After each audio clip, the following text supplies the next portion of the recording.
जय हिंद दोस्तों, आप सभी का स्वागत है आपके अपने परिवार रोजगार विद प्रमोद यूट्यूब चैनल पर। चलिए सभी लोग जल्दी से जुड़ जाइए और शुरू करते हैं हम लोग आज के सेशन का। आप सभी लोगों ने होली बड़े धूमधाम से मनाया है और इस बार की होली तो दोस्तों ऐसे ही चली गई, लेकिन अगला जो होली आएगा दोस्तों, आप लोग वादा करिए कि अगली होली जो होगा वह सिलेक्शन के बाद ही मनाएंगे और बेहतरीन तरीके से मनाएंगे। तो चलिए शुरुआत करते हैं दोस्तों। हम लोग तो यहाँ पर मैथ का प्रैक्टिस कर रहे थे, तो आज का सेट नंबर जो हम लोग करने वाले हैं वह सेट नंबर 128 करने वाले हैं प्यारे साथियों। ठीक है, सेट नंबर 128 होने वाला है और ये जो सोर्स है, क्वेश्चन का सोर्स है जो, वह रुक्मिणी प्रकाशन का किताब है और यहाँ पर वॉल्यूम 2 है दोस्तों, ये वॉल्यूम 2 है। ठीक है, यहाँ पर वॉल्यूम 2 है, एक नहीं वॉल्यूम 2 है। ठीक है भाई, वॉल्यूम 2 का यहाँ पर हम लोग क्वेश्चन का प्रैक्टिस कर रहे हैं। ठीक है, तो सब लोग जल्दी से जुड़िए और वीडियो को लाइक शेयर कर दीजिए। जितने भी रेलवे के कैंडिडेट हैं, रेलवे की तैयारी करने वाले छात्र हैं, आप सभी लोग वीडियो को लाइक और शेयर जरूर कर देंगे। चलिए दोस्तों शुरुआत करते हैं, बहुत ज़्यादा बातें नहीं किया जाएगा। आइए पहले क्वेश्चन से हम लोग शुरू करते हैं और पहला क्वेश्चन आपके स्क्रीन पर लिया गया है। आप सभी लोग पेपर पेन लेकर बैठेंगे और आंसर बताएंगे इसका क्या होगा सही जवाब। जल्दी जल्दी आप लोग आंसर देते रहें दोस्तों। इसका सही आंसर क्या होगा आप लोग बताइए जल्दी से। चलिए ध्यान से सबसे पहले आप लोग क्वेश्चन को पढ़ेंगे भाई। क्वेश्चन में प्रश्न में कहा क्या गया है, इसमें कहा है, प्रश्न में बोला गया, इसमें बोला गया है कि दिए गए पाई चार्ट में विभिन्न संसाधनों में किसी प्रवेश परीक्षा के लिए आए विद्यार्थियों का विवरण दिया गया है। पाई चार्ट का अध्ययन कीजिए और प्रश्न का उत्तर दीजिए। आइए क्वेश्चन यहाँ पर है, प्रश्न यहाँ पर है, क्या कहा गया इसमें, यदि संस्थान 1 से आए विद्यार्थियों की संख्या 45 है तो संस्थान 4 से आए विद्यार्थियों की संख्या ज्ञात कीजिए। संस्थान 1, ये पहला संस्थान है, तो संस्थान नंबर 1 कौन है, ये है 25%। संस्थान 4 कौन हो जाएगा भाई, पहला ये है, दूसरा ये है, तीसरा ये है, चौथा ये हो जाएगा आपका। संस्थान नंबर 4 क्या हो जाएगा, 10%। ठीक है, 10% हो जाएगा संस्थान नंबर 4। तो 10% का मान आपसे पूछा गया है।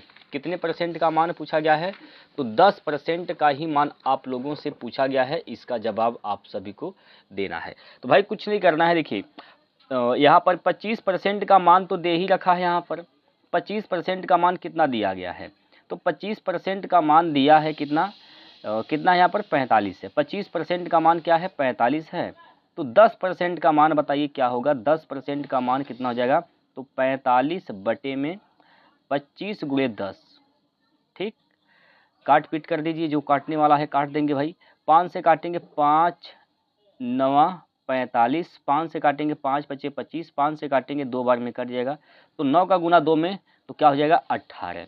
तो सही जवाब क्या हो जाएगा 18। ठीक है, 18 यानी ऑप्शन नंबर ए इसका राइट आंसर हो जाएगा। यही क्वेश्चन पूछा गया था, सिंपल सा प्रश्न है दोस्तों।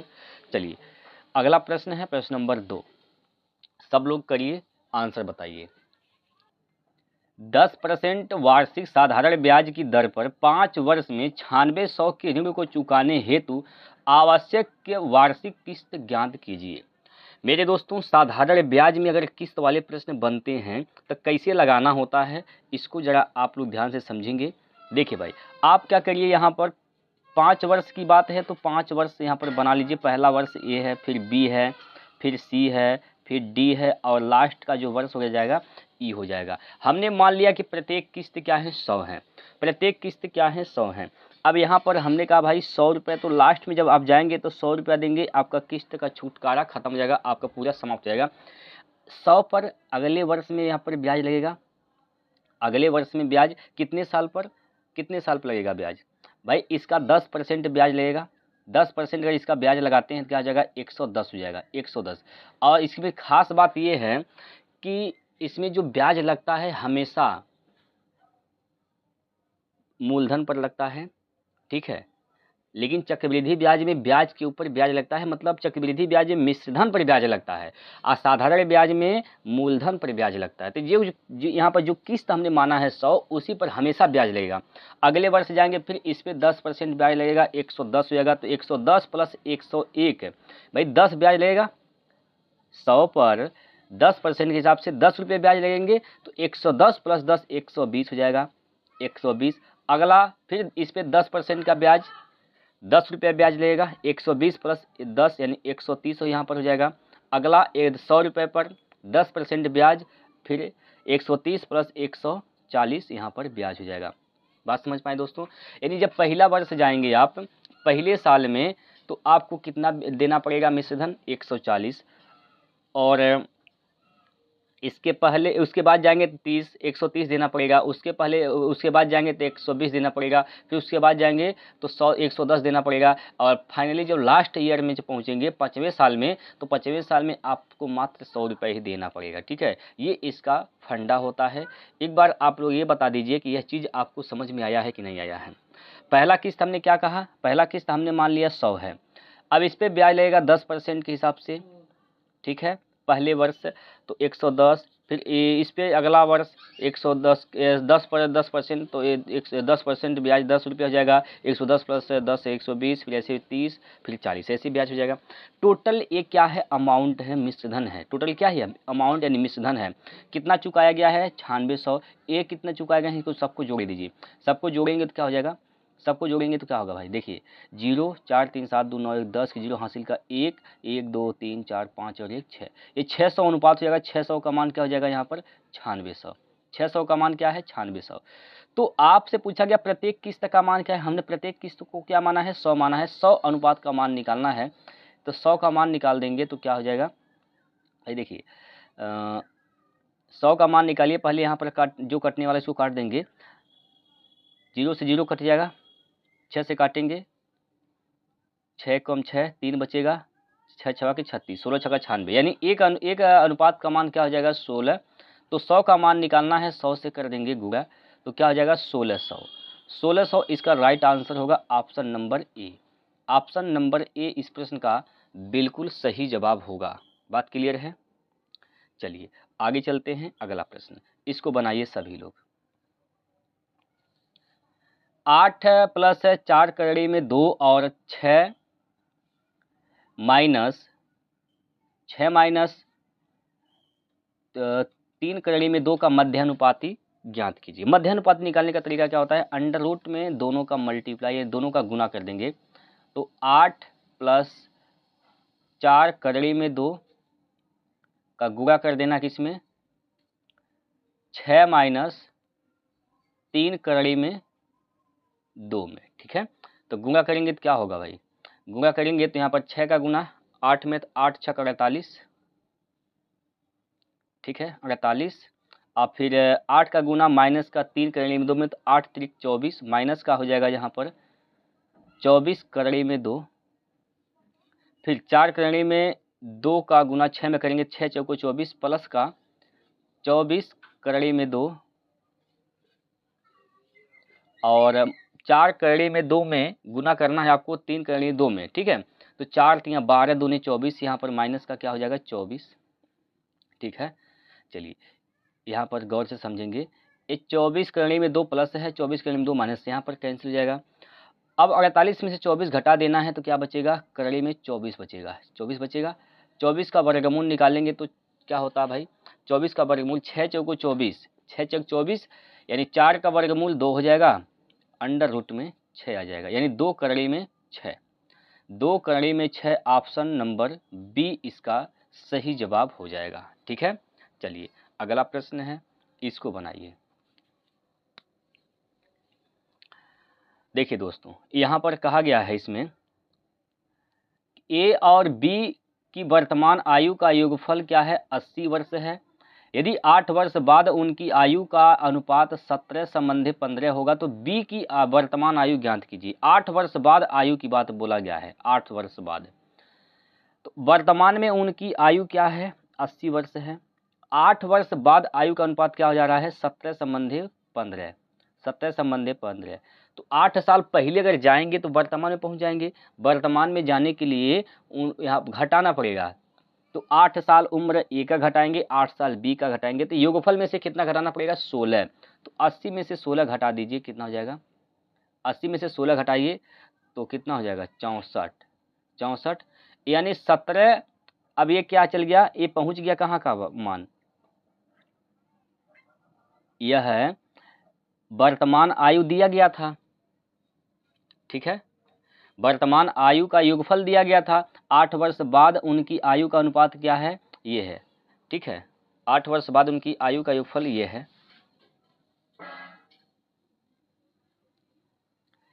ए और बी की वर्तमान आयु का योगफल 80 वर्ष है। यदि 8 वर्ष बाद उनकी आयु का अनुपात 17 संबंधे 15 होगा तो बी की वर्तमान आयु ज्ञात कीजिए, क्या होगा? बी की वर्तमान आयु बताना है दोस्तों। चलिए ध्यान से समझेंगे। 8 वर्ष बाद उनकी आयु का अनुपात ये है, ये 8 वर्ष पहले का है, वह वर्तमान का है। तो 8 वर्ष बाद जानने के लिए आपको इसमें जोड़ना पड़ेगा, किसका क्या जोड़ना पड़ेगा? 8 साल ए का उम्र और 8 साल बी का उम्र, यानी 80 में आपको 16 वर्ष जोड़ना पड़ेगा। तो ये है 8 साल बाद का इनका आयु का योगफल पता चल जाएगा। तो क्या हो जाएगा? 96। और 8 साल बाद उनकी आयु का अनुपात क्या है? तो 17 संबंधे 15 है। 17 संबंधे 15, इनका सम क्या हो जाएगा? तो 7 5 12 यानी 32, ठीक है। 32 का मान कितना हो जाएगा? 96। 32 का मान 96, तो 32 तियाँ 96, 3 बार में कट जाएगा। एक अनुपात का मान कितना आएगा? तो एक अनुपात का मान 3 आ जाएगा। आपसे पूछा गया है बी की वर्तमान आयु, तो बताइए बी की 8 साल बाद आयु क्या हो जाएगा? यह ए का है और यह बी का है, तो बी का 15 अनुपात है, 15 का मान निकालेंगे, 15 तियाँ 45 हो जाएगा। ये 45 वर्ष क्या है? ये 45 वर्ष बी की 8 वर्ष बाद आयु है, तो 8 साल कम कर देंगे तो वर्तमान में पहुंच जाएंगे। 15 में से 8 गया तो 7 यानी 37 वर्ष। तो बी की वर्तमान आयु कितनी है? 37 वर्ष, यानी डी ऑप्शन सही हो जाएगा, ठीक। डी ऑप्शन इसका बिल्कुल सही आंसर होगा। चलिए अगला प्रश्न, इसको लगाइए, जल्दी से आप लोग जवाब दीजिए, क्या होगा इसका सही आंसर? देखिए इसमें कहा गया है एक दुकानदार के पास दो निम्न योजनाएं हैं। पहला 15% और 20% की 2 क्रमागत छूट देता है, पहला योजना यह है। और दूसरा इसका योजना यह है कि 5 खरीदें 4 मुफ्त लेकर जाइए। तो कहा गया प्रत्येक योजना से एकल छूट क्रमशः क्या है? चलिए अगर पहला योजना से छूट देता है तो इसका एकल छूट क्या होगा? एकल छूट निकालने के लिए हमने आपको तरीका बता रखा है, x + y - xy बटे 100, ये एकल छूट निकालने का तरीका होता है, ठीक है। हमने आपको पहले ही बता रखा है। आप लोग अगर हर वीडियो देखते हैं, हर प्रैक्टिस सेट आप देखते हैं तो आप अच्छे से जानते होंगे। तो यहाँ पर आप जोड़ेंगे भाई 15 + 20 क्या हो जाएगा? 35। 35 यहाँ पर हो गया, माइनस 15 × 20 करना है, 15 × 20 कर देंगे और बटे में क्या हो जाएगा? 100 हो जाएगा, बटे में 100 आ जाएगा। बात क्लियर है? 0 से 0 कैंसिल, और 2 से काटेंगे 2 5 10, 5 बार में कैंसिल, 5 से काटेंगे 5 3 15, 3 बार में ये कैंसिल हो जाएगा। 35 में से आपको घटा देना है 3, तो क्या बच जाएगा यहाँ पर? 32। यानी पहली योजना के अनुसार इसका जो एकल छूट आ रहा है वह 32% आ रहा है। अब दूसरा योजना की बात करते हैं। अगर दूसरा योजना की बात किया जाए मेरे दोस्तों, तो दूसरा योजना में क्या कहा है? 5 खरीदिए 4 मुफ्त लेकर जाइए, 4 खरीदें 5 मुफ्त पाएं। अब बताइए यहाँ पर हर एक का दाम अगर 1 रुपये है तो 5 का दाम 5 रुपये, 4 का दाम 4 रुपये। आपने पैसा दिया 5 सामान का, यानी 5 रुपये दिए। आपने ले गए कितने का? आपने दुकानदार से कितने का सामान लेकर गया? 5 + 4 9 रुपये का। तो कितने का आपको छूट मिला? 4 का। 4 का छूट मिला किस पर? 9 पर, गुणे 100, ठीक है। ये हो जाएगा 400 बटे में 9, 9 से काटेंगे तो 9 चौको 36 बचेगा 4, फिर 9 चौको 36 बचेगा 4, 9 चौको 36, 9 चौको 36। मतलब पहला इसका एकल छूट 32%, दूसरा एकल छूट का हो जाएगा 44.44%। तो किस ऑप्शन में दिया गया है? पहला ऑप्शन में दिया गया है, और यही इसका राइट आंसर हो जाएगा। बात क्लियर है प्यारे साथियों? समझ में आ गया है? चलिए अगले क्वेश्चन पर। ये प्रश्न आप लोगों के स्क्रीन पर है, आप सभी लोग इसका आंसर बता दीजिए क्या होगा, जल्दी से। जल्दी से आप सभी लोग इसका आंसर बताएंगे दोस्तों। चलिए ध्यान से समझेंगे। यदि एक वस्तु का क्रय मूल्य 3200 है और विक्रय मूल्य 4700 है तो लाभ प्रतिशत ज्ञात कीजिए। देखिए दोस्त, यहाँ पर क्रय और विक्रय मूल्य दे रखा है। अगर यहाँ पर सीपी की बात किया जाए तो सीपी क्या है, 3200 है। क्या है, 3200 है। और एसपी क्या है, तो एसपी आपका दिया गया है 4700। ठीक है, इसका निकाल दीजिए रेशियो। रेशियो अगर निकालेंगे तो जीरो, ये जो है ना यहाँ पर, ये जीरो जीरो कट जाएंगे। अब 32 का सामान 47 में बेचा गया है, कितने का फायदा हुआ है, तो 5 यानी 15 का फायदा हुआ किस पर, 32 पर, सॉरी 32 पर, गुणे 100। ठीक है, गुणे 100 हो जाएगा। काट पीट के छोटा कर दीजिए। अगर 4 से काटे, 4 8 32, 4 से काटते हैं तो 25 चौका 100 हो जाएगा।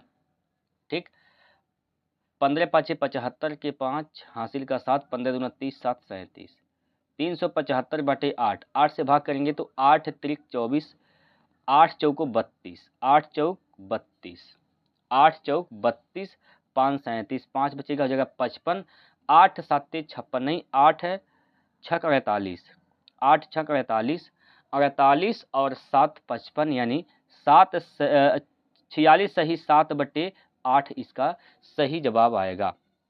46 सही 7 बटे 8, 46 सही 7 बटे 8 किस ऑप्शन में है, तो सी ऑप्शन में दिया गया है। ठीक, सी ऑप्शन इसका सही आंसर बैठ रहा है। बात क्लियर है दोस्तों।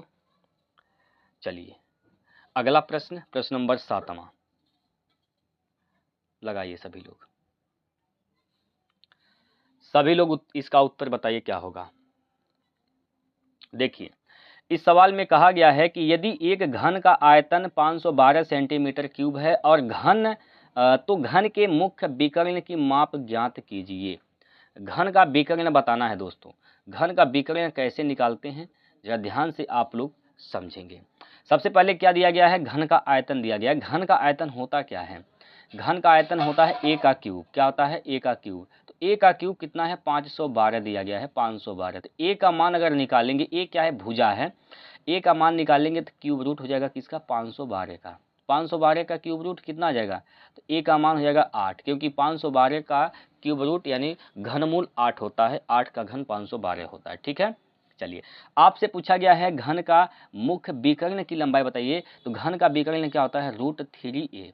क्या होता है, √3a। ए का मान क्या है, 8 है, 8 करणी में 3 इसका आंसर हो जाएगा। 8 करणी में 3 सेंटीमीटर, यानी सी ऑप्शन इसका सही जवाब होगा। 8 करणी में 3, 8 करणी में 3 इसका सही जवाब होगा, सी ऑप्शन। बात क्लियर है। चलिए अगला प्रश्न है, इसको लगाइए। चलिए प्यारे साथियों, सभी लोग इसका आंसर देंगे। बताइए इसका सही जवाब क्या है। देखिए भाई, ये जो प्रश्न है सिंपल सा प्रश्न है और ये लसा मौसा का प्रश्न है, अनुपात वाले प्रश्न। ठीक है, इसमें कहा गया कि यदि दो संख्याओं का अनुपात 5 संबंधित 7 है और उनका महत्तम समापवर्तक 8 है तो लघुत्तम ज्ञात कीजिए। क्या बताना है, लसा बताना है, मौसा दिया गया है। तो मेरे दोस्तों जरा ध्यान से समझेंगे। आपके सामने अनुपात क्या दिया गया है, 5 संबंधित 7। इसका मौसा निकालना, तो मौसा क्या होगा, मौसा क्या होगा, 1 अनुपात। भाई अगर अगर जो संख्याएं को प्राइम नंबर हैं, सह अभाज्य संख्या है, तो उसका मौसा 1 होता है। अभाज्य संख्याओं का भी मौसा 1 होता है। ठीक है, तो दोनों अभाज्य संख्या हैं तो इनका मौसा क्या होगा, 1 अनुपात। और 1 अनुपात का मान ही कितना दिया गया है, 8 दिया गया है। ठीक है, आपसे पूछा गया इसका लसा बताइए, लघुत्तम समापवर्तक यानी एलसीएम क्या होगा। तो अभाज्य संख्याओं का लघुत्तम उनका गुणनफल होता है, तो 7 5 35 हो जाएगा इसका लसा। लसा क्या होगा, एलसीएम का अनुपात क्या आएगा, तो एलसीएम का अनुपात 35 आएगा। भाई ये अनुपात है, एक अनुपात का मान 8 है तो 35 अनुपात का मान क्या हो जाएगा, 8 से गुना कर देंगे। 8 पंजे 40 की 0 हासिल का 4, 8 3 24 4 28, यानी 280 इसका लघुत्तम आएगा। लघुत्तम क्या आएगा, 280। 280 यानी ऑप्शन नंबर डी इसका एकदम से सही आंसर हो जाएगा। क्या इसमें कोई दिक्कत है, बोल दीजिए क्या कोई दिक्कत है इस सवाल में। चलिए अगला प्रश्न है दोस्तों आपके स्क्रीन पर। अब आप लोग इसका कमेंट करके आंसर बताएंगे सभी लोग। देखिए दोस्तों, अगर आप इसका पीडीएफ लेना चाहते हैं तो पीडीएफ के लिए आपको मैं फिर बता रहा हूं, आपको करना क्या है, टेलीग्राम चैनल को ज्वाइन करना है। लिंक डिस्क्रिप्शन में मिलेगा, आप सर्च भी कर सकते हैं टेलीग्राम पर, रोजगार विद प्रमोद, ये टेलीग्राम चैनल है, वहां से आप लोग ज्वाइन करके पीडीएफ प्राप्त कर सकते हैं। ठीक है, चलिए अगला जो प्रश्न आपके सामने दिख रहा है, आप लोगों ने लगा लिया होगा, इसका आंसर क्या होगा बताइए, जल्दी से कमेंट करके बताएंगे दोस्तों। देखिए इसमें कहा गया कि निम्न में से किस चतुर्भुज में विकर्ण 90 डिग्री पर प्रतिच्छेद नहीं करते हैं। देखिए किस चतुर्भुज में विकर्ण 90 डिग्री पर प्रतिच्छेद नहीं करते हैं। देखिए पहला यहाँ पर सम चतुर्भुज है। सम चतुर्भुज कैसे होता है, देखिए सम चतुर्भुज ऐसे होता है, ये सम चतुर्भुज है, ठीक है। और जो सम चतुर्भुज होता है इसके जो विकर्ण होते हैं वह 90 डिग्री पर प्रतिच्छेद करते हैं। यहाँ पर 90 डिग्री बनता है, तो ये तो बनता है, यहाँ पर 90 डिग्री पर प्रतिच्छेद करते हैं, ये तो गलत आंसर हो जाएगा, क्योंकि इसमें बोला कौन नहीं करते हैं, ये तो करता है, तो नहीं हुई आंसर होगा। वर्ग की बात करें, वर्ग में भी ये जो कोण बनते हैं, दोनों प्रतिच्छेद करते हैं, जो कोण बनता है यहाँ पर 90 डिग्री का बनता है, तो ये तो बनता है, इसलिए ये आंसर नहीं होगा। ठीक है, ये आंसर नहीं होगा दोस्तों, बात क्लियर है।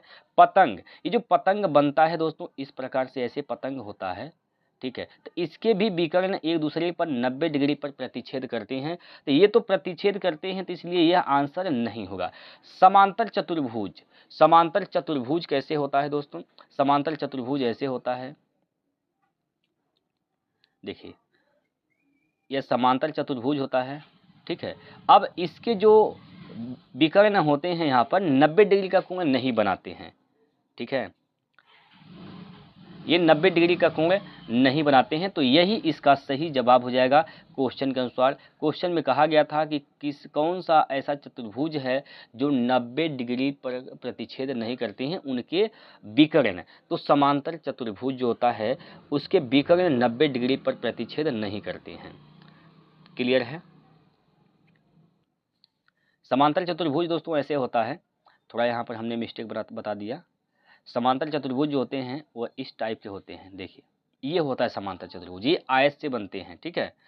तो यहाँ पर 90 डिग्री का प्रतिच्छेद नहीं होता है, इसलिए डी ऑप्शन आपका सही आंसर होगा। चलिए उम्मीद करता हूँ ये बात आप लोगों ने समझा है। अगला प्रश्न आपकी स्क्रीन पर है, दीजिए आंसर इसका क्या होगा, जल्दी से आप लोग आंसर बताइए दोस्तों, क्या होगा इसका सही जवाब। इसमें कहा गया 25 और 36 का मध्यानुपाती मीन प्रोपोर्शनल ज्ञात कीजिए।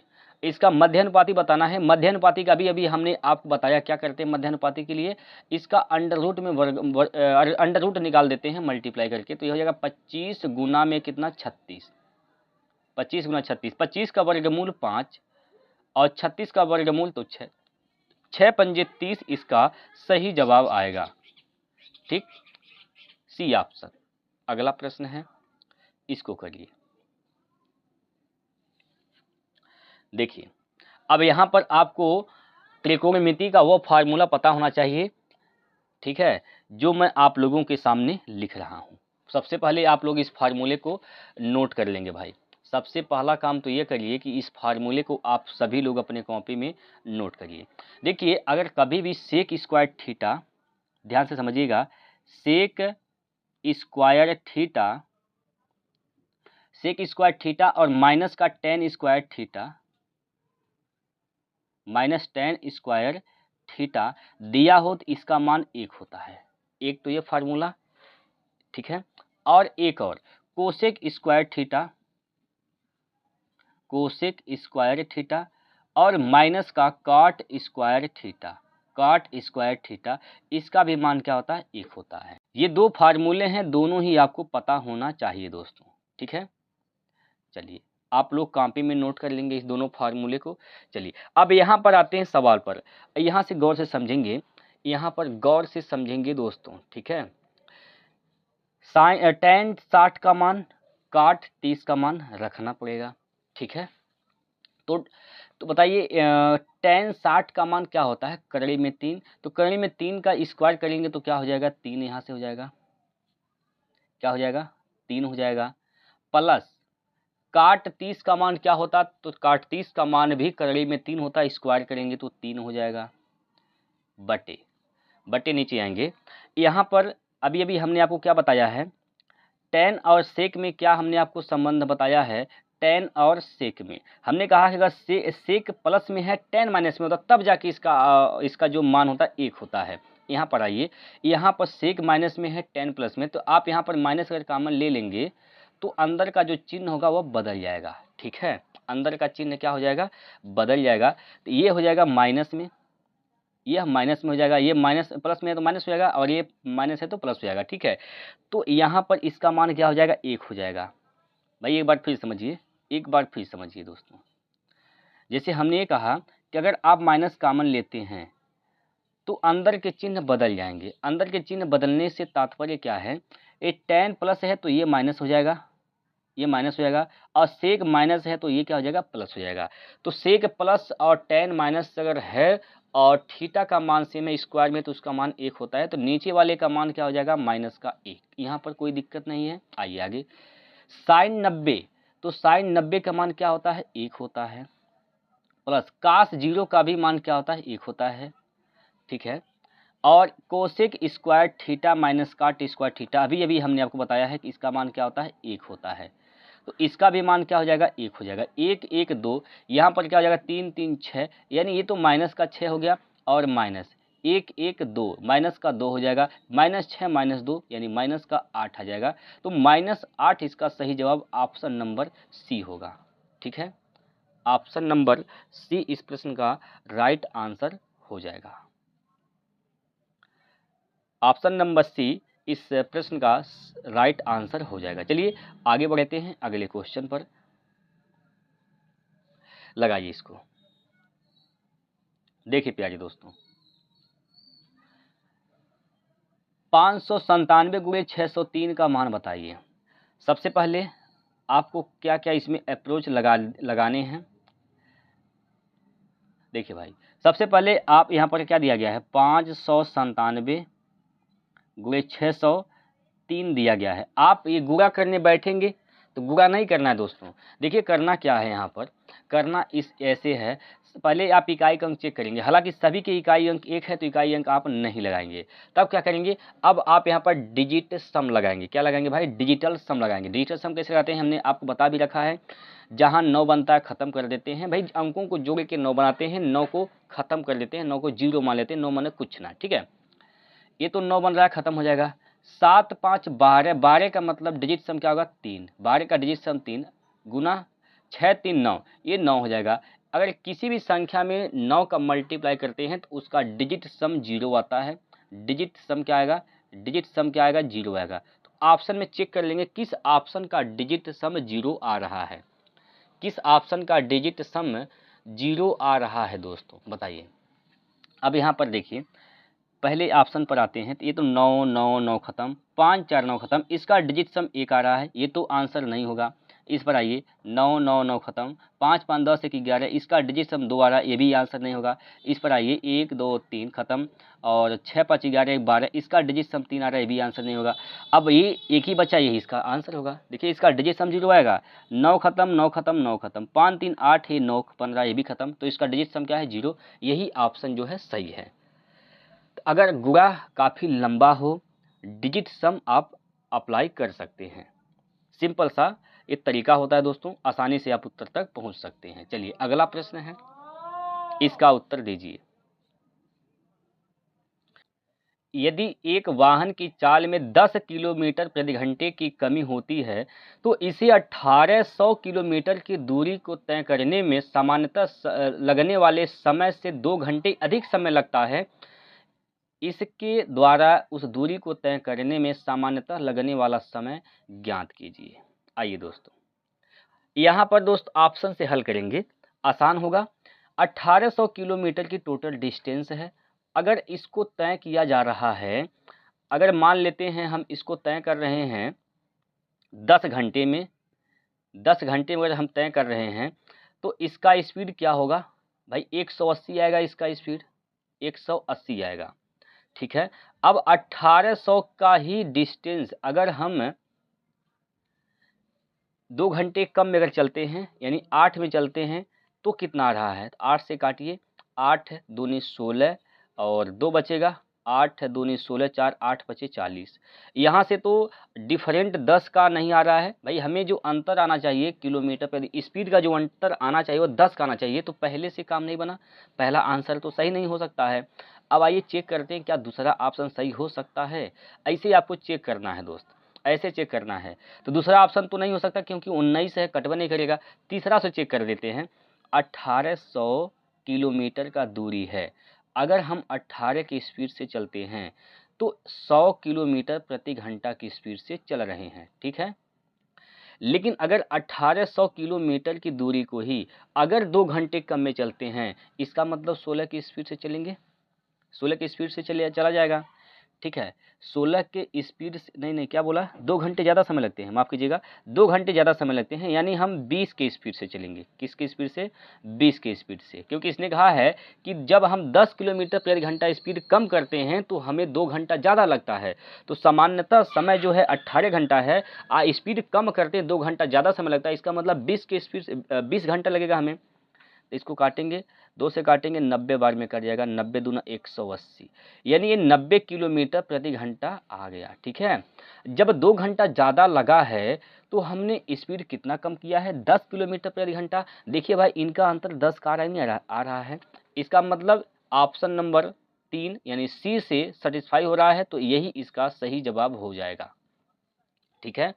ये सबसे बेहतर तरीका होता है दोस्तों समय बचाने का, सवाल को आसानी से हल करने का। अगला प्रश्न, इसको लगाइए। देखिए, एक व्यक्ति 5 किलोमीटर प्रति घंटा और 8 किलोमीटर और 6 किलोमीटर प्रति घंटा की चाल से दूरियों को तय करता है। पूरी यात्रा में उसकी औसत चाल बताइए क्या होगा। औसत चाल के बारे में बोला गया है दोस्तों। औसत चाल क्या होगा, इसका आंसर आप सभी को बताने हैं। देखिए, ध्यान से समझेंगे, यहाँ पर थोड़ा सा कुछ लगता है मिस्टेक है दोस्तों, ठीक है। इस सवाल में कुछ मिस्टेक है, एक बार देख लेते हैं क्या मिस्टेक है, एक बार देख लेते हैं, ठीक है। घबराने की आवश्यकता नहीं है दोस्तों।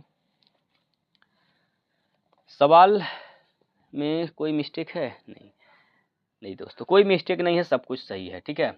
सब कुछ सही है, कोई मिस्टेक नहीं है। हमने सोचा कि कुछ लगता है यहाँ पर गलती हो गया है, ठीक है, हालांकि कोई गलती नहीं है, सब कुछ सही है।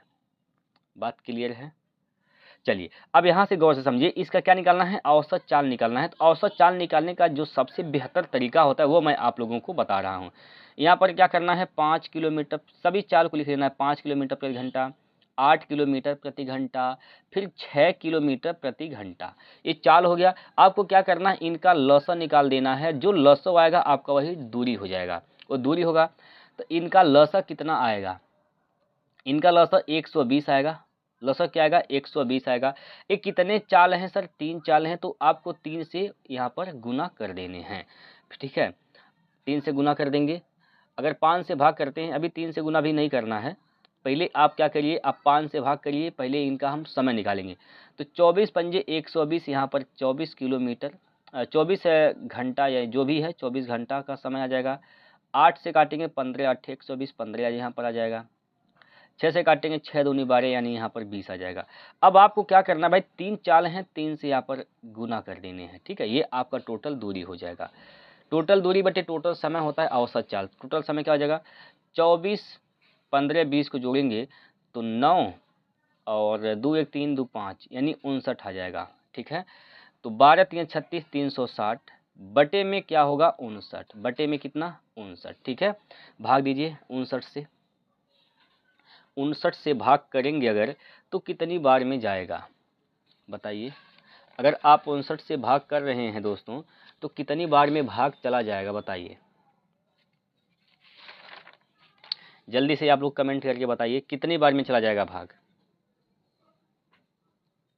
देखिए, अगर 59 से भाग करते हैं तो मान लीजिए 60 है, 60 से भाग करेंगे तो कितनी बार में जाएगा, 6 6 के 36, 6 बार में जाएगा, तो लगभग 6 बार में जाएगा। तो इसका जो आंसर आएगा 6 सही में आएगा, 6 सही में, ठीक है, 6 सही कुछ आएगा। तो हालांकि दोस्त यहाँ पर आप देख रहे हैं कि 6 सही 6 बटे 59 है, 6 सही 7 सही 6 बटे 5 है, ये 8 सही 6 बटे कितना है 59 है, ये 5 सही 6/59 है। एक ही ऑप्शन ऐसा है जिसमें 6 सही 6/59 दिया गया है, तो पहला ऑप्शन में है, यही इसका सही जवाब हो जाएगा। ठीक है, यही इसका राइट आंसर होगा। चलिए, उम्मीद करता हूँ कि आप लोगों ने समझ लिया होगा। ये प्रश्न आप लोगों की स्क्रीन पर दोस्त, आप सभी लोग कमेंट बॉक्स में इसका उत्तर बताएंगे। चलिए, यहाँ पर जोड़ना है, कुछ नहीं करना, जोड़ना है। ठीक है, जोड़ने की बात आती है, दशमलव के बाद अंक समान होने चाहिए। हालांकि सभी में अंक क्या है, समान है। इसको जोड़ेंगे 2, 2 4, 2 6, 2 8, यानी इकाई का अंक तो 8 आएगा, सभी में है। दहाई के अंक पे आते हैं, यहाँ पर दहाई का अंक 2, यहाँ पर दहाई का अंक 2 4, यहाँ पर 2 6, तो दहाई का अंक 6 आएगा, दहाई का अंक 6 आएगा, यानी 2 ऑप्शन ये तो हट गए, 2 ऑप्शन तो ये हट गए। अब आता है दशमलव। दशमलव के बाद क्या आएगा, यहाँ पर देखिए, यहाँ पर तो 0 है, यहाँ पर 2 है, 2, 2 4, 2 6, दशमलव के बाद क्या आएगा, 6 आएगा।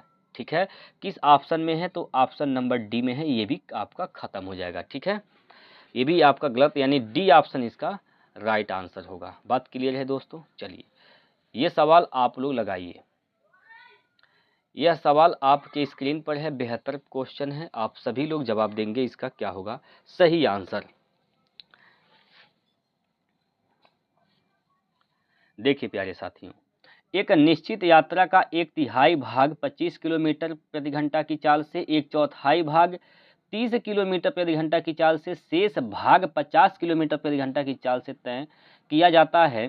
पूरी यात्रा के लिए औसत चाल ज्ञात कीजिए। क्या बताना है, पूरी यात्रा का औसत चाल, इसमें भी आपसे औसत चाल ही पूछा गया है। ठीक है, औसत चाल इसमें भी आपसे पूछा गया है दोस्त। तो औसत चाल क्या होगा, आप लोग बताइए जल्दी से। दूरी कितना कितना है, 1/4 है, 1/4 है, यानी 1/4 है दूरी। और क्या है, 1/3 भी है, 1/3 भी दूरी है, 1/4 1/3, शेष दूरी क्या बचा। पहले आप ये करिए कि टोटल दूरी क्या होगा, तो 3 और 4 का एलसीएम निकाल लेंगे, 3 4 का एलसीएम 12, यानी टोटल जो दूरी है वह क्या है, 12 है। ठीक है, टोटल दूरी क्या है, 12 हो जाएगा। अब 12 दूरी टोटल है, इसका 1/3 निकालेंगे तो 3 चौको 12, 4 आ जाएगा। 1/4 निकालेंगे, 4 3 12, 4 आ जाएगा। 4 3 7 हो गया, बचा कितना दूरी भाई, 5 बचा है, ये 5 शेष दूरी हो जाएगा। ठीक है, औसत चाल क्या होता है, टोटल दूरी बटे टोटल समय, कुल दूरी बटे कुल समय। कुल दूरी क्या है, 12 है, कुल दूरी कितना है, 12 है। कुल समय क्या हो जाएगा, अब देखिए समय कैसे निकालते हैं, दूरी बटे चाल। देखिए 4 दूरी चला है किस चाल से, 25 के चाल से, तो 25/25 हो जाएगा यहाँ पर, ये समय लगा यहाँ पर। अब 3 दूरी चला है किस चाल से, तो 30 के चाल से, 30 से भाग कर देंगे, ये समय हो गया। और 5 दूरी चला है 50 के चाल से, 50 से भाग कर देंगे, यहाँ पर समय आ गया। ठीक है दोस्तों, बोलिए, तो यहाँ पर क्या होगा भाई, 12 बटे, जो कटने वाला काट देंगे, 10 बार में कट जाएगा, 3 से काटेंगे 10 बार में कट जाएगा। ठीक है, तो 25 और 10 का लसर निकालना है, तो कितना इसका लसर आएगा, 25 और 10 का लसर, भाई लसर तो इसका 50 हो जाएगा, 50 इसका लसर होगा। लसर क्या आएगा, 50, 25 दूना 50, 2 चौको 8 हो जाएगा यहाँ से, और 10 5 50, 5 यहाँ पर हो जाएगा, और प्लस का 10 5 50, यहाँ भी आएगा 5। ठीक है, यहाँ भी 5 ही आएगा। तो देखिए 12 बटे में, 12 बटे 5 5 10 8, 18 बटे 50 होगा। ये पलटेंगे तो क्या हो जाएगा, तो 50 बटे 18 आएगा, 50 बटे क्या आएगा, 18 आएगा। पलटेंगे तो 50 बटे 18 हो जाएगा, ये यहाँ से ख़त्म हो जाएगा। अब काट पीट कर दीजिए दोस्तों, काट पीट कर देंगे तो इसको पहले आप किससे काटिए, 6 से काटेंगे, 6 दूनी 12, 6 त्रिक 18। ठीक है, तो 50 दूना 100, 100/3 का मतलब कितना हो जाएगा, 33 सही 1/3, 33 सही 1/3, यानी ऑप्शन नंबर ए इसका राइट आंसर होगा। ठीक है दोस्तों, ऑप्शन नंबर ए इसका सही जवाब होगा। चलिए आगे बढ़ते हैं अगले प्रश्न की ओर। चलिए मेरे दोस्तों, इसका आप लोग उत्तर दीजिए। ठीक है दोस्तों, तो आप लोग इसका जवाब दीजिए। इसमें कहा गया है इस सवाल में कहा गया है कि एक गोले का पृष्ठीय क्षेत्रफल 196 पाई सेंटीमीटर स्क्वायर है, गोले का आयतन ज्ञात कीजिए। गोले का क्या बताना है? आयतन आपको बताना है। बताइए दोस्तों इसका उत्तर क्या होगा। चलिए यहाँ पर सब लोग ध्यान से समझेंगे।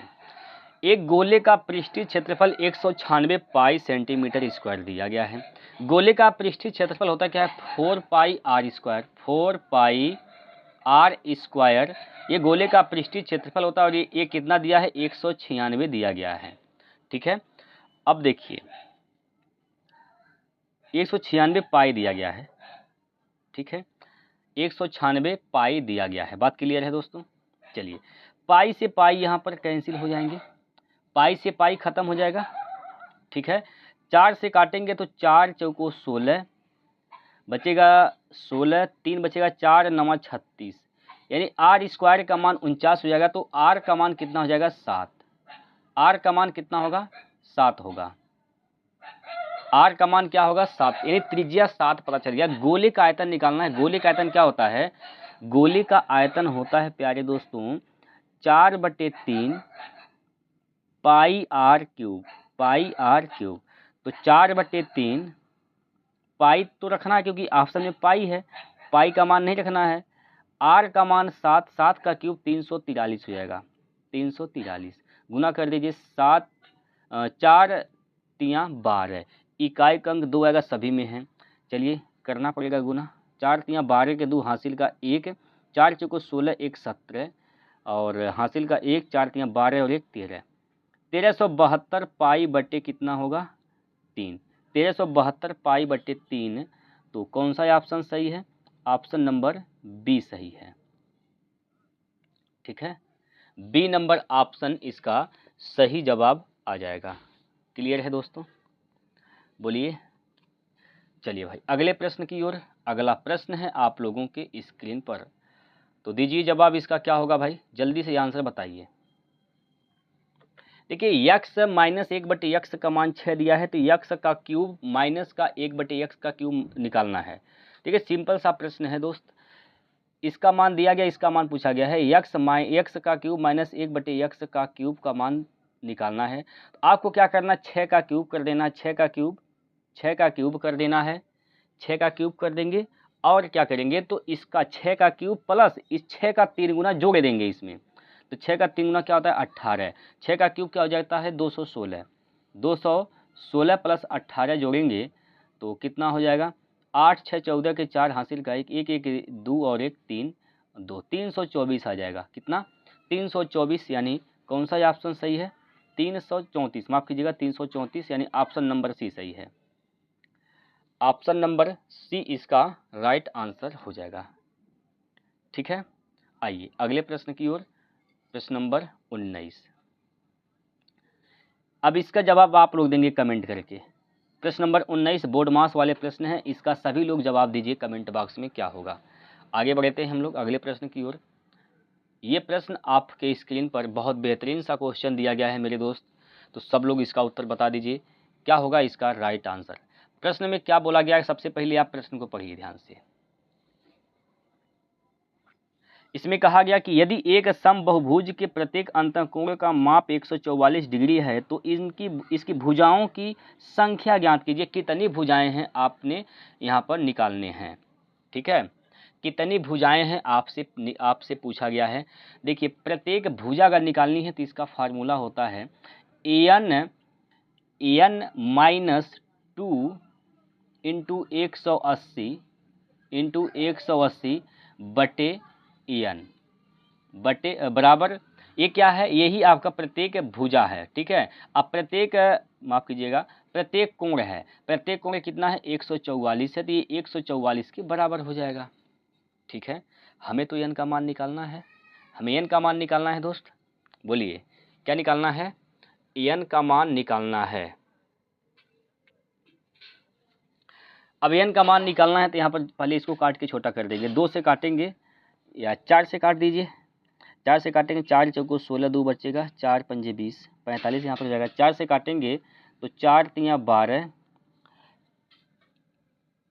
4 तियाँ 12 और क्या बचेगा, 4 तियाँ 12, 2 बचेगा, 4 छक 24, ठीक है, 4 छक 24 हो जाएगा। एन का गुना इधर 36 में कर देंगे तो यहाँ पर क्या हो जाएगा, 45 है दोस्त, 45 है, तो यहाँ पर 45 से एन माइनस 45 दूना 90 हो जाएगा, बराबर 36 एन आ जाएगा, 36 एन, ठीक है, 36 एन। 36 एन को उधर लेकर जाएंगे तो 45 माइनस 45 एन माइनस 36 एन, और 90 को इधर लेकर जाएंगे तो प्लस का 90 हो जाएगा, प्लस का 90। 36 45 का अंतर कितना हो जाएगा, 15 में से 6 गया तो 9, तो 9 एन बराबर 90, तो एन का मान कितना हो जाएगा, 9 दहियम 90। तो कितनी भुजाएं हैं, एन ही क्या है, भुजा है, तो कितनी भुजाएं हैं, 10 भुजाएं हैं। कितनी भुजाएं हैं, 10, यानी ए ऑप्शन इसका सही है, ठीक है। चलिए इसको लगाइए,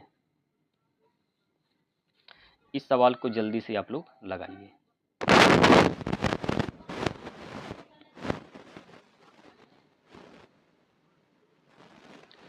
निम्न में से कौन सा समीकरण यक्स प्लस 2 का cube minus x square minus 1 की मानक के रूप में निरूपित करता है। तो देखिए दोस्तों, अब मानक के रूप में निरूपित करता है तो कौन सा करता है वही आपको निकालना है। यहाँ पर यक्स प्लस 2 का होल क्यूब का फार्मूला लगाएंगे, यानी ए प्लस बी का होल क्यूब का फार्मूला, तो क्या हो जाएगा, ए का क्यूब यानी यक्स का क्यूब प्लस बी का क्यूब, 2 का क्यूब 8 प्लस 3ab, 3 3 दूना 6 यक्स हो जाएगा, कोष्टक में ए प्लस बी यानी यक्स प्लस का 2 हो जाएगा, ठीक है, यक्स प्लस 2। अगर गुना करेंगे यहाँ पर दोस्त, अगर आप गुणा करते हैं तो क्या हो जाएगा, 6 यक्स स्क्वायर प्लस 12 यक्स, क्या हो जाएगा, 6 यक्स स्क्वायर प्लस 12 यक्स, तो इसको लिख देंगे 6 x square plus 12 x,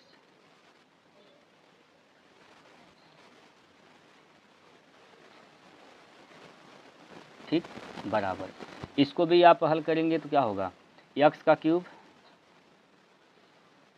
minus x है, देखिए यक्स इधर प्लस यक्स है, इधर प्लस यक्स है, तो एक तरफ ले जाएंगे तो एक माइनस एक प्लस खत्म हो जाएगा। स्क्वायर की बात करते हैं तो स्क्वायर मात्र एक ही है, तो 6 यक्स स्क्वायर होगा।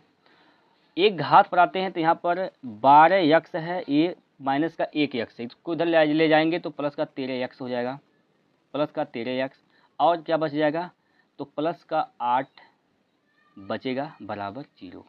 6 x square plus 13 x plus 8 क्या होगा, 6 x square plus 13 x plus 8, यानी कौन सा ऑप्शन सही है, तो ऑप्शन नंबर डी इसका सही हो जाएगा, ठीक है, डी ऑप्शन इसका राइट आंसर आएगा। बात क्लियर है दोस्तों। चलिए अगला प्रश्न है, इसका आप लोग जवाब दीजिए जल्दी से, क्या होगा,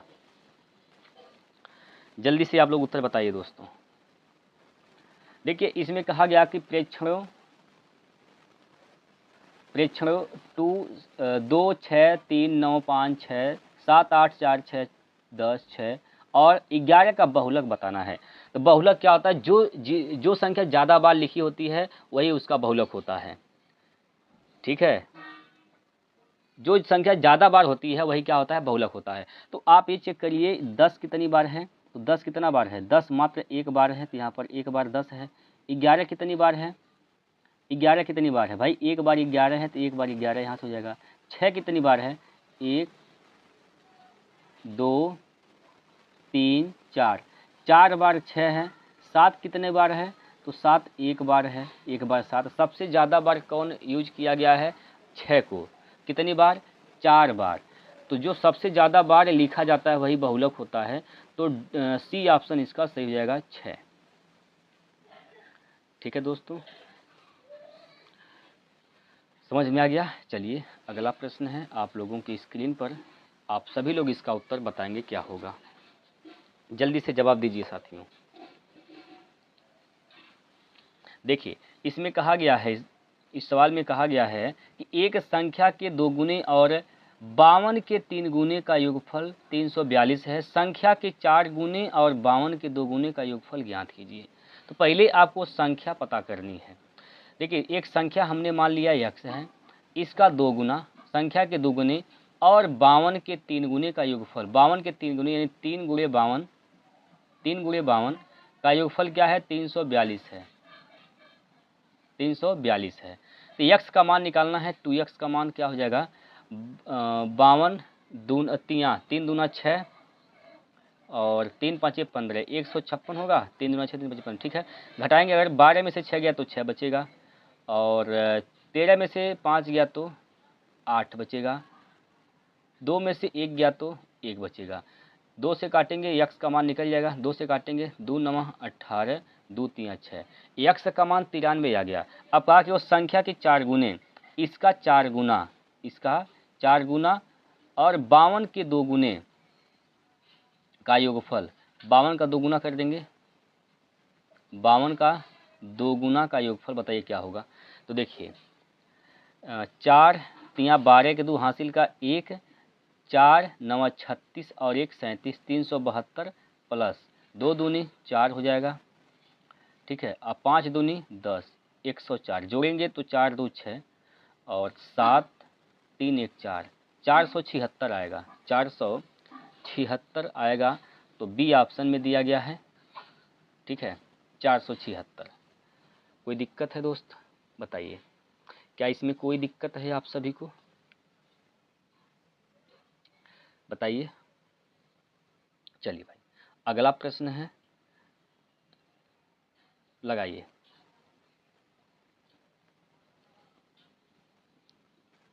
इसको लगाइए जल्दी से।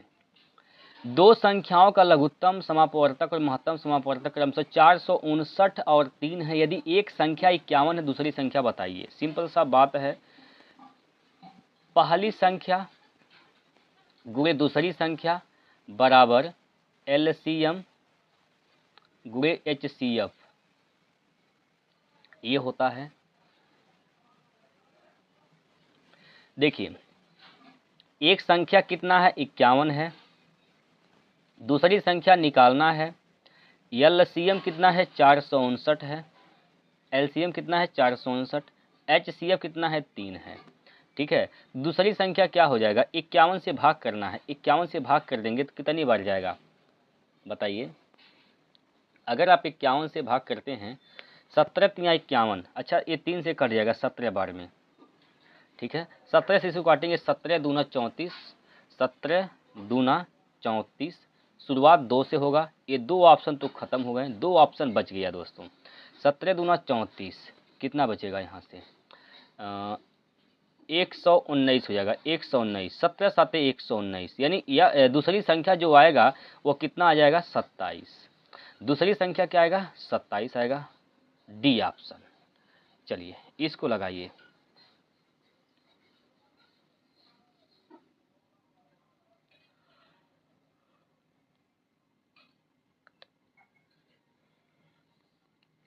एक लड़का अकेले किसी कार्य को 10 दिन में पूरा कर सकता है, लेकिन अपने दोस्त की सहायता से वह इस कार्य को 6 दिन में पूरा कर सकता है। उसका दोस्त अकेले उस कार्य को कितने समय में पूरा कर सकता है? चलिए दोस्तों, आइए। एक लड़का, एक बॉय है, वह एक कार्य को कितने दिन में कर सकता है? अकेले 10 दिन में। लेकिन वह लड़का यानी बॉय और प्लस उसका एक दोस्त है, डी मान लेते हैं दोस्त, ठीक है। और दोनों लोग जब मिलकर काम करते हैं तो काम को 6 ही दिन में समाप्त कर देते हैं। 6 दिन में उस काम का नस्ते नाबूद कर देते हैं। तो टोटल काम कितना हो जाएगा? तो 6 और 10 का LCM कितना हो जाएगा? 30।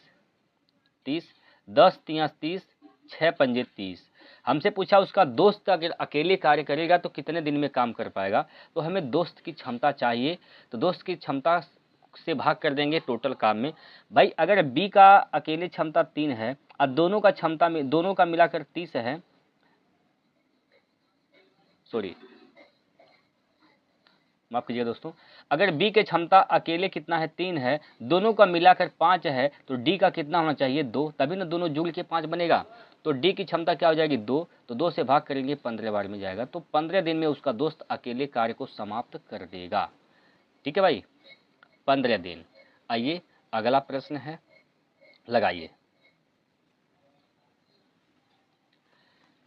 निम्न में से कौन सा संख्या 2 3 और 5 से विभाज्य है? 2, 3, 5 से विभाज्य कौन सी संख्या है? सबसे पहले एक बात समझिए, अगर कोई संख्या 2 से विभाज्य है तो इकाई का अंक या तो कोई सम अंक होना चाहिए या फिर 0 आना चाहिए। तो ये तो 2 से नहीं कटेगा, तो ये ऑप्शन तो हम पहले देखते ही खत्म कर देंगे। ये तो ऑप्शन पहले देखते ही खत्म कर दिया जाएगा कि डी ऑप्शन तो नहीं हो सकता है। अब आता है किस पर, इन दोनों पर, ये तो तीन का तीनों ऑप्शन 2 से कटेंगे हैं, ठीक है। तो हम 5 से चेक कर लेते हैं। भाई 5 से कोई संख्या तभी कट सकती है जब इकाई का अंक या तो 5 रहे या फिर 0 रहे। तो यहाँ पर तो इकाई, पहले वाले ऑप्शन में इकाई का अंक तो 2 है, तो ये भी ऑप्शन खत्म हो जाएगा। अब आते हैं बी और सी में। अब भाई बी और सी 3 का नियम लगा के चेक कर लेते हैं। 3 से कोई संख्या तभी कट सकती है जब अंकों का योग 3 से कट रहा हो। तो यहाँ पर चेक करिए, 2 + 2 4, 4 8, इसका ये 8 क्या 2 से कटेगा? नहीं कटेगा, तो ये बी भी ऑप्शन खत्म हो गया। तो एक ही ऑप्शन बचा, वो भी कौन सा? सी ऑप्शन, यही इसका सही जवाब हो जाएगा। चेक कर लीजिए, 3 + 1 + 5, 5 1 6 3 9, 9 3 से कटेगा, ठीक है। अंकों का योग 3 से कटेगा तो पूरी संख्या भी 3 से कट जाएगी। बात क्लियर है? इस सवाल का मेन मकसद ये है कि क्या आप विभाज्यता का नियम जानते हैं? अगर विभाज्यता का नियम जानते हैं तो सवाल आप लगा पाएंगे, वरना भाग देना पड़ेगा आप सभी को। चलिए भाई, ये प्रश्न जो कि लास्ट प्रश्न होगा, आप सभी लोग इसका आंसर बताइए जल्दी से कमेंट बॉक्स में, क्या होगा इसका राइट आंसर। प्रश्न आसान है, अगर आप पढ़ लेंगे, समझ जाएंगे तो सवाल को बना पाएंगे। दोस्तों, दी गई तालिका में 2 सत्र परीक्षाओं में एक विद्यार्थी द्वारा विभिन्न विषयों में प्राप्त किए गए अंकों का विवरण दिया गया है। तालिका का अध्ययन कीजिए और प्रश्न का उत्तर दीजिए। तालिका का अध्ययन करना है, प्रश्न का उत्तर देना है आप सभी लोगों को। चलिए भाई, प्रश्न क्या है? तो प्रश्न आपके सामने ये है, गणित में प्राप्त अधिकतम अंकों और हिंदी में प्राप्त न्यूनतम अंकों का औसत कितना होगा? देखिए, गणित में प्राप्त अधिकतम अंक, गणित में अधिकतम अंक कितना है? 85 है, ठीक है। तो यहाँ पर 85 लिख देंगे। औसत बराबर क्या होता है? योग बट्टे संख्या, तो प्लस हिंदी में न्यूनतम अंक, हिंदी में न्यूनतम अंक कितना हो जाएगा? हिंदी यह है भाई, हिंदी में 85 पाया 88 पाया है, तो इसका न्यूनतम अंक कितना हो जाएगा? 85, ठीक है, 85। अब दोनों ही 85 85 हैं, तो इनका औसत भी 85 ही आएगा। क्या आएगा? 85 ही इसका औसत आएगा। बाकी आप चेक कर सकते हैं मेरे दोस्तों, 2 से भाग कर दीजिए, 85 दूना क्या हो जाएगा? 170/2। 2 से भाग करेंगे, 2 8 16, 2 5 10, 85। जब सब दोनों संख्या 85 85 है तो इसका मतलब औसत क्या आएगा? 85 ही आएगा। तो 85 ही इसका सही जवाब, ऑप्शन नंबर सी हो जाएगा राइट आंसर, ठीक है। आप लोगों ने दोस्तों 27 क्वेश्चन किया है। अब आप लोगों की बारी आती है कि आप लोग ये बता दीजिए कमेंट बॉक्स में कि कितने प्रश्न आप लोगों ने 27 में से अपने मन से बना पाए हैं। आप सभी लोग कमेंट बॉक्स में आंसर बताइएगा, और जो भी डाउट रहता है आप लोग तुरंत कमेंट करिए, ठीक है। एक बार में नहीं समझ में आता है, 2 बार देखिए, 3 बार देखिए, लेकिन तब तक देखिए जब तक चीज़ें आपको समझ में नहीं आती हैं, ठीक है दोस्तों। अच्छा, एक बात और बता दें आप सभी लोगों को दोस्तों, देखिए, हम यहाँ पर रेलवे के लिए हम लोग प्रैक्टिस कर रहे हैं, आप लोग जानते हैं। हम लोग यहाँ पर मैथ का प्रैक्टिस कर रहे हैं, ठीक है, और साइंस का भी प्रैक्टिस कर रहे हैं, रीजनिंग का भी दोस्तों प्रैक्टिस ही हो रहा है। लेकिन क्या है ना, थोड़ा सा प्रॉब्लम है दोस्तों, इसलिए रेगुलर आपके बीच में हम नहीं आ पा रहे हैं। लेकिन मैथ का तो लगभग कंटिन्यू ही चल रहा है। साइंस का भी दोस्तों प्रयास करें कि कंटिन्यू ही हो जाए, ठीक है। सारे के सारे प्रीवियस ईयर का ही हम लोग प्रैक्टिस करते हैं।